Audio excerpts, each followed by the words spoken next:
सुप्रभात बच्चों। Language classes में क्लास 8 के पार्ट 13 हुंड्रू का जलप्रपात के अगले भाग में आपका स्वागत है। अब हम लोग उसके आगे पढ़ते हैं विस्तार से। बड़े झरने की बगल में 1 इंच मोटी एक धारा ऊपर से नीचे धीरे धीरे पत्थरों पर से उतर रही है, जैसे महादेव जी पर कोई भक्त दूध चढ़ा रहा हो। नीचे जहाँ घनघोर धारा गिरती है वहाँ पानी करीब 20 फुट ऊपर उछलता है। लगता है पत्थर को चीरकर आने वाले पानी का स्वागत करने और उसको कंठहार पहनाने के लिए नीचे से पानी ऊपर दौड़ता है। मेरे मित्र कहते हैं कि शिवजी की बारात शायद इस राह से गुजरी थी। उसका स्वागत करने को पर्वत ने इस गुलाब पास का प्रबंध किया था। वही गुलाब पास शाश्वत होकर अभी भी झरझर कर रहा है। शाश्वत मतलब बहुत लंबे समय तक रहने वाला।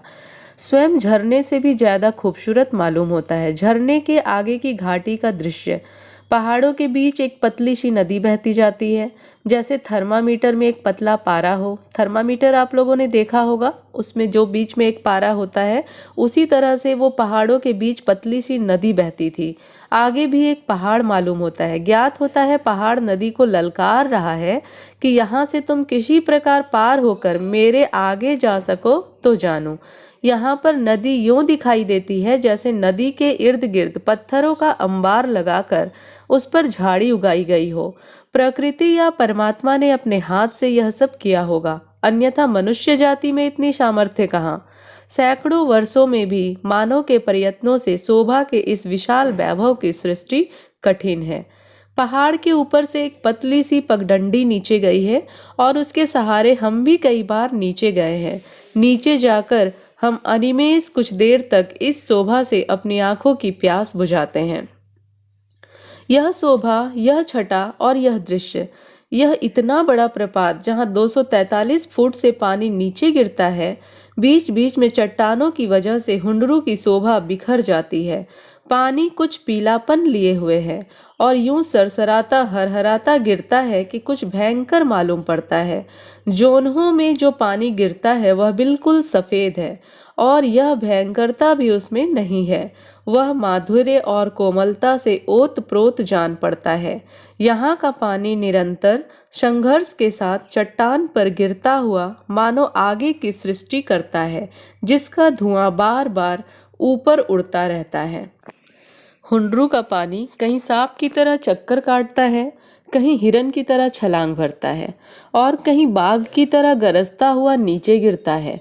सारा पानी एक जगह सिमट कर जहाँ नीचे गिरता है, उस जगह इसका रूप बहुत विशाल और भयंकर हो गया है। उस जगह हाथी भी जाए तो धारा के साथ कहाँ चले जाए इसका पता मिलना मुश्किल है। इसके बाद धीरे धीरे मंथर गति से इसका पानी नदी के रूप में, जिसको देखने के लिए दिन रात दर्शनार्थियों का तांता लगा रहता है। यहाँ डिस्ट्रिक्ट बोर्ड की ओर से एक बंगला बनवा दिया गया है, लेकिन खाने पीने के सामान का यहाँ भी अभाव है। हुंडरू प्रपात की भीड़ और चीजों का अभाव देखकर ख्याल आया कि यहाँ के लोग सचमुच अव्यावहारिक हैं।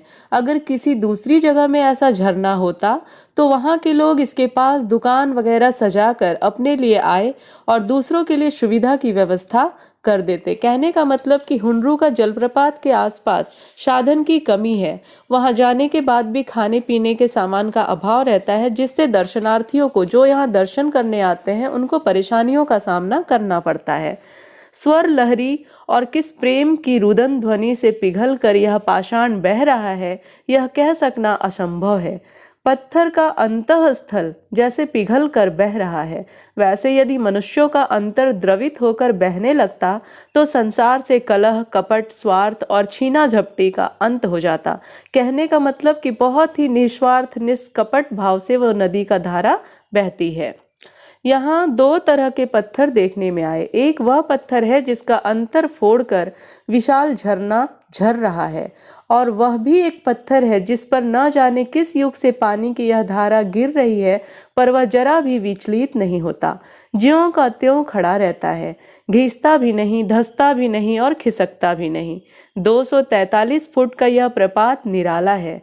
सुंदरता यहाँ साकार हो गई है और वर्णन शक्ति को यहाँ और भाव की कमी हो गई है। विचित्र शोभा है जो कभी पुरानी नहीं पड़ती और धन्य प्रपात है जो सदा एक सा बह रहा है।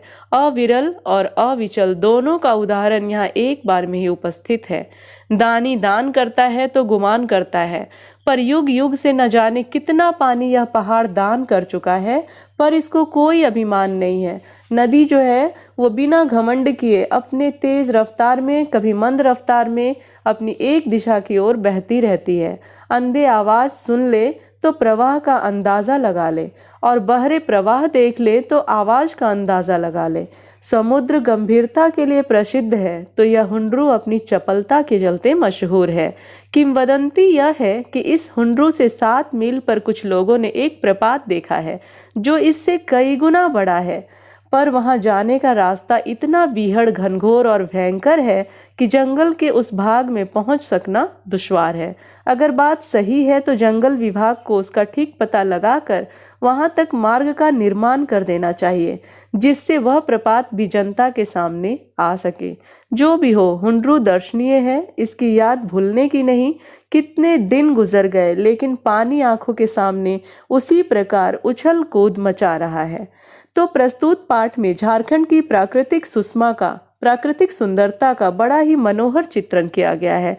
लेखक द्वारा अपनी यात्रा के क्रम में पड़ने वाले जंगल, नदी, पहाड़ के लुभावने दृश्य के साथ साथ जनजातीय लोक संस्कृति का रोचक वर्णन सौंदर्य बोध और कौतूहल जगाए रखता है।